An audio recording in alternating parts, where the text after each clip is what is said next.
여러분 안녕하십니까. 누리 PD입니다.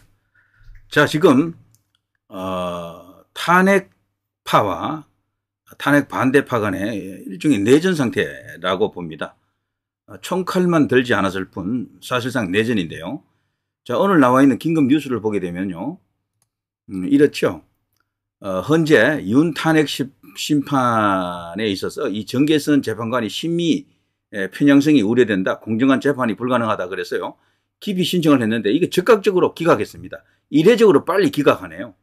통상 이런 식으로 이제 이렇게 이 기피 신청을 하게 되면 꽤 시간을 끌거든요. 법원 같은 경우는 한 달 이상도 끕니다, 시간을.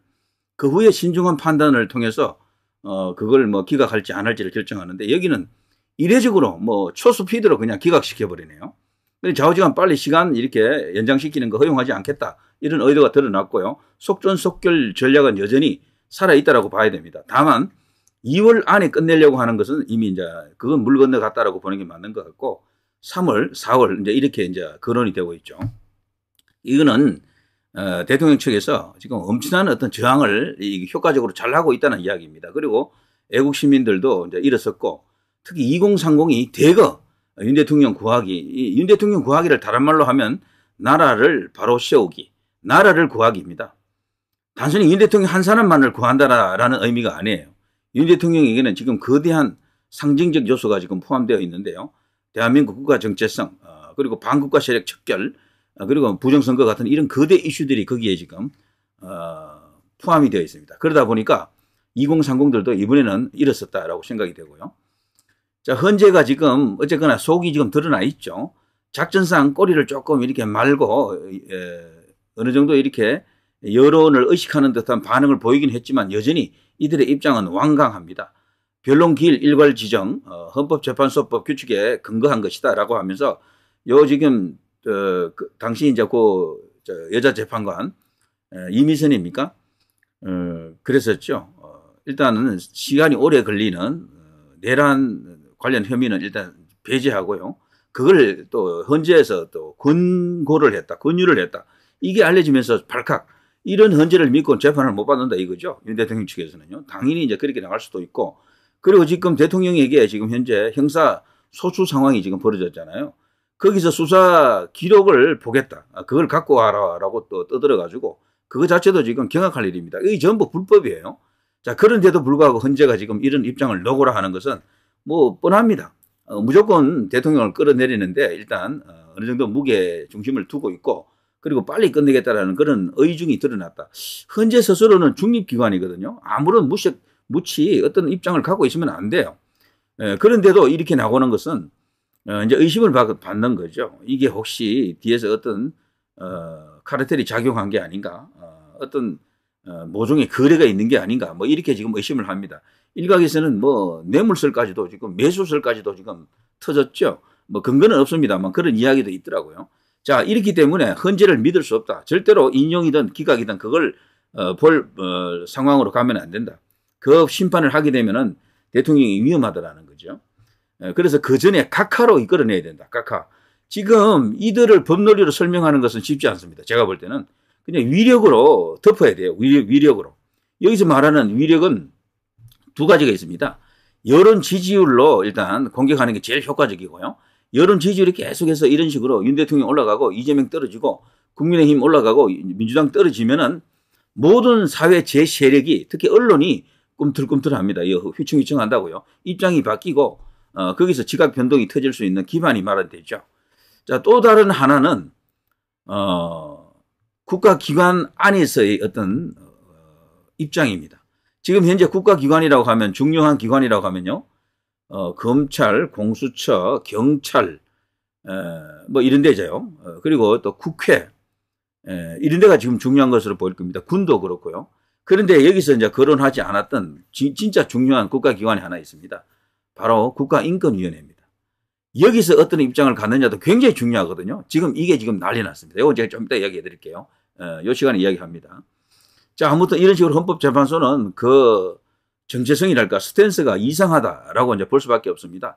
여기 정계선 재판관 또한 서부지방법원 법원장 출신이잖아요. 바로 직전까지 얼마 전까지 서부지방법원의 법원장이었어요. 이런 사람이 갑자기 이렇게 된 겁니다. 헌법재판관으로 신분이 바뀐 것이다. 직장이 이제 바뀌었는데 그 과정에서 어떤 야료가 없느냐 당연히 의심할 수밖에 없죠. 그리고 또 한 사람 마은혁이라고 하는 헌법재판관도 서부지방법원의 부장판사로 있던 사람이거든요. 이 사람은 과거 전력이 너무도 좌익스러워가지고 도저히 헌법재판관으로 임명할 수 없겠다 해서 최상목이까지도 그걸 임명을 보류시켜 놓고 있죠. 그 두 사람이 다 서부지방법원 출신이고 그걸 민주당이 추천한 겁니다. 그런데 웃기는 것은 대통령 체포영장이 어디서 떨어졌느냐? 중앙지법이 아니고 서부지법이잖아요. 그것도 중앙지법에 가가지고 기각되자 그쪽으로 옮겼다라는 것 아닙니까? 자, 이런 일련의 과정을 볼 때 이 새로 이제 이 임명된 정계선 재판관 같은 경우는 완전히 이거는 재척 사유 깊이 신청을 할 수밖에 없는 인물이다라고 볼 수 있겠죠. 그럼에도 불구하고 뭐 빛의 속도로 그냥 기각시켜 버렸죠, 이거. 자, 탄핵 심판 첫 변론 국회 측 파면이 답이다. 윤 대통령 측 심판정으로 직행하겠다라면서 그 앞에서 일어나고 있는 자잘한 재판 과정은 참여 안 할 것 같아요. 자, 내란 국정조사 특위 기관 보고 계엄 특검 당위성을 추궁했다. 긴급 윤 대통령 탄핵 심판 첫 변론 4분 만에 종료. 윤 대통령 측에서는 불출석했습니다. 대통령 측은 지금 명확합니다. 일단 시간을 벌려고 합니다. 이게 제일 큰 전략이에요. 시간 벌기 쪽에 애국 우파 자유보수가 여기에 이제 힘을 보태줘야 되고요. 분위기를 잡아줘야 됩니다. 시간 끄는 데 있어서 가장 좋은 것은 여론 지지율을 앞세운 언론 플레이가 제일 효과적입니다. 언론에서 대통령 쪽으로 많이 넘어오게 해야 됩니다. 조정동 너희들은 끝났어. 영원히 너희들하고는 이제 상종도 안 할 거야. 이런 태도보다는 조정동을 이용할 때는 또 이용해야 됩니다. 그 사람들이 끝까지 반윤으로 가 있으면 어렵습니다. 싸움이. 이 작은 언론들을 갖고는 힘들어요. 아무리 뉴미디어가 발달했다 그래도 아직은 제가 볼 때는 아직은 힘이 조금 모자랍니다. 조금 더 시간이 가야 돼요. 그래서 조선 같은 경우에는요. TV조선도 그렇고 채널A도 상당히 변하고 있더라고요. 지금 서서히 선회하는 느낌도 있습니다. 그들을 우군화하는 작업도 조금 해봐야 됩니다. 그런 사람들까지 전부 좌파로 몰아버리면은 그럼 이쪽은 갑자기 그냥 조중동을 대신할 수 있는 그런 거대 언론이 생길 수 있습니까? 언론이라고 하는 것은 정치 뉴스만 있는 게 아니에요. 정치 뉴스는 그 일부거든. 그 수없이 많은 정보가 거기 들어있잖아요. 제가 볼 때는 지금 우파에서 거론하는 언론들이 있잖아요. 뭐 자유일보, 뭐 스카이데일리, 뉴데일리, 아시아투데이, 파이낸스투데이 다들 정말 선명한 어떤 정치 색깔을 갖고 있고 정론을 펼치죠. 근데 그런 신문이 조중동을 따라가지 못하는 것은 그 밖의 이야기들입니다. 정치 이런 시사 정치를 빼버리고 난 그 다음에 수없이 많은 볼만한 읽을 거리들 거기는 비교가 안 돼요. 한겨레, 경향, 오마이도 학을 뗍니다. 못 따라가. 특히 조선일보, 중앙동아 이런 게 너무도 지금 앞서 있고 규모가 큰 거대 조직체 그런 언론사이기 때문에요. 그 노하우, 그 숨은 내공 이런 것을 못 따라가기 때문에 설령 정치적 이유로 이탈한다 해도 그게 일정한 수준 정도에서 그치지 완전히 망할 정도는 안 됩니다. 어차피. 왜냐하면 신문을 보고 구독할 때 사람들이 정치만 보고 하는 게 아니거든요. 그 밖에 다른 게 많이 있다고요. 고급 정보, 그리고 읽을 만한 여러 가지 어떤 영양가 있는 어떤 그런 기사들. 그 조선중앙동아에는 수두룩 하잖아요. 그런 게. 사실 그런 것 때문에 보는 사람이 더 많습니다. 때문에 지금 당장 조중동을 대체할 수 있는 그런 언론이 쓴다라는 것은 불가능합니다. 사실. 오랜 시간에 걸쳐서 조금씩 이제 그들의 이제 그 영향권, 그들 정도의 그 권위에 대항할 수 있는 그런 거대 우파 언론이 생겨나야 되겠죠. 그러자면 조직 자체가 커야 됩니다. 기자도 몇백 명 돼야 돼요. 그런데 지금 말씀드린 우파 언론들은 기자들 몇 명 되지도 않아. 그러니까 할 수 있는 게 아주 제한적이에요. 그래서 이제 무조건 조중동을 적대시하는 것은 저는 좋지 않다라고 봅니다. 그래서 그건 대통령에게도 해롭습니다. 그렇게 하면은. 자, 현재 다음 기일 16일 오후 2시 윤 불축에서도 해도 그냥 고고한다. 진행한다. 경찰 윤 체포작전 3차 회의 이르면 내일 새벽 착수 가능성 여기에 관련된 여러 가지 뉴스들이 많이 나왔는데 대체로는요. 그들의 희망상 뇌피셜 희망 회로를 많이 돌렸더라고요. 지금 현재 여기 1000명 동원한다 2000명 동원한다 어쩌고 저쩌고 떠들고 있는데 동원할 병력이 시원치 않습니다. 기동대가 몇천 명 오는 것은 거기 체포 병력이 아니에요. 그 사람들은 거기 차단하는 병력들이죠. 민노총 같은 저런 좌익들도 못 들어오게 하고 애국 시민들도 못 들어가게 하는 막는 역할이고요. 거기 질서 유지 차원에서 이제 그렇게 나가는 거지. 그 숫자 전체가 체포 인력이 아닙니다. 그 사람들은 체포 자체에 관여를 안 해요. 그러니까 너무 걱정하지 마십시오. 결국에는 체포 인력을 별도로 데리고 가야 되는데 지금 기동대에서도 지금 기동대가 아니고 특공대에서도 지금 난색을 표하지. 그리고 광수대에서도 지금 난색을 표하죠. 마약 수사대에서 우리가 왜 그런 거 하느냐 이런 식입니다. 그래서 지금 언론에 나와 있는 것과는 다르다라는 것을 분명히 말씀드리고요. 자, 그런데 지금 저들이 지금 주 전선에 지금 가 있는데요.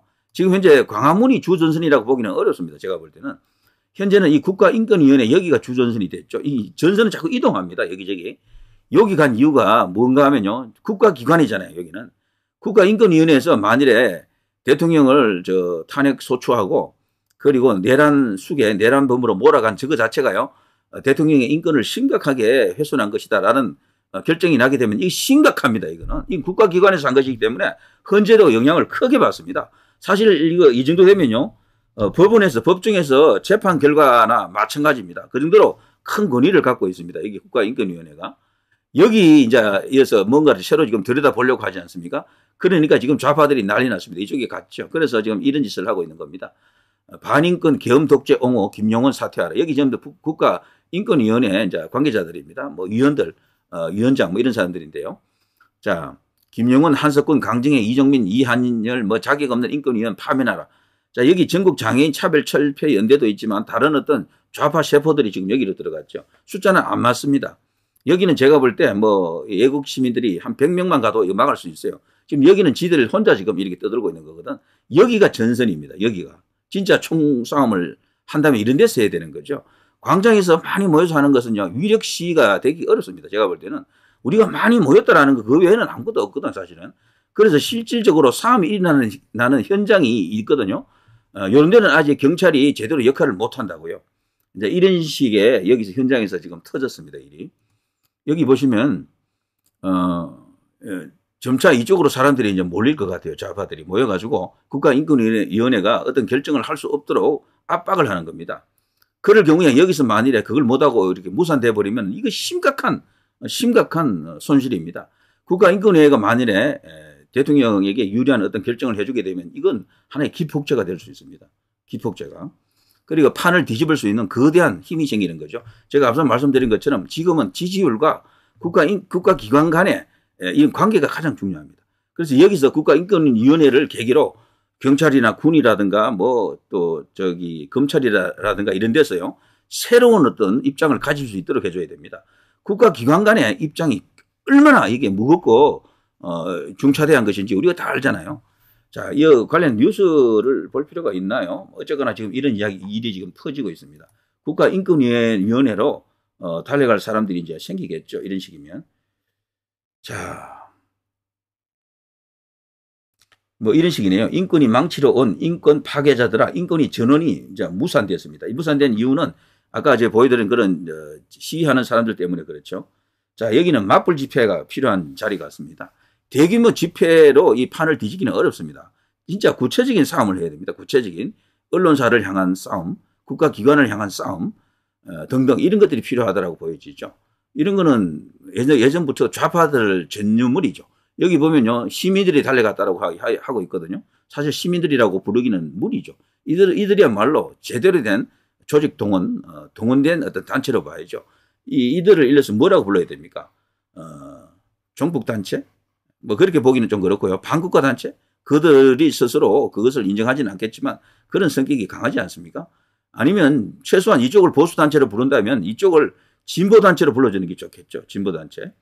자, 아무튼 국가인권위원회만큼은 정상적으로 가동이 되고 거기서 대통령이 계엄을 선포한 이후 일어난 일련의 과정에서 대통령을 향한 이들의 지금 그야말로 야만스러운 어떤 행위에 대해서 저격하는 어떤 결과를 한번 기대해 봅니다. 그거 자체가 하나의 거대한 기폭제가 될 수도 있겠어요. 자, 누리 PD 김준희였습니다.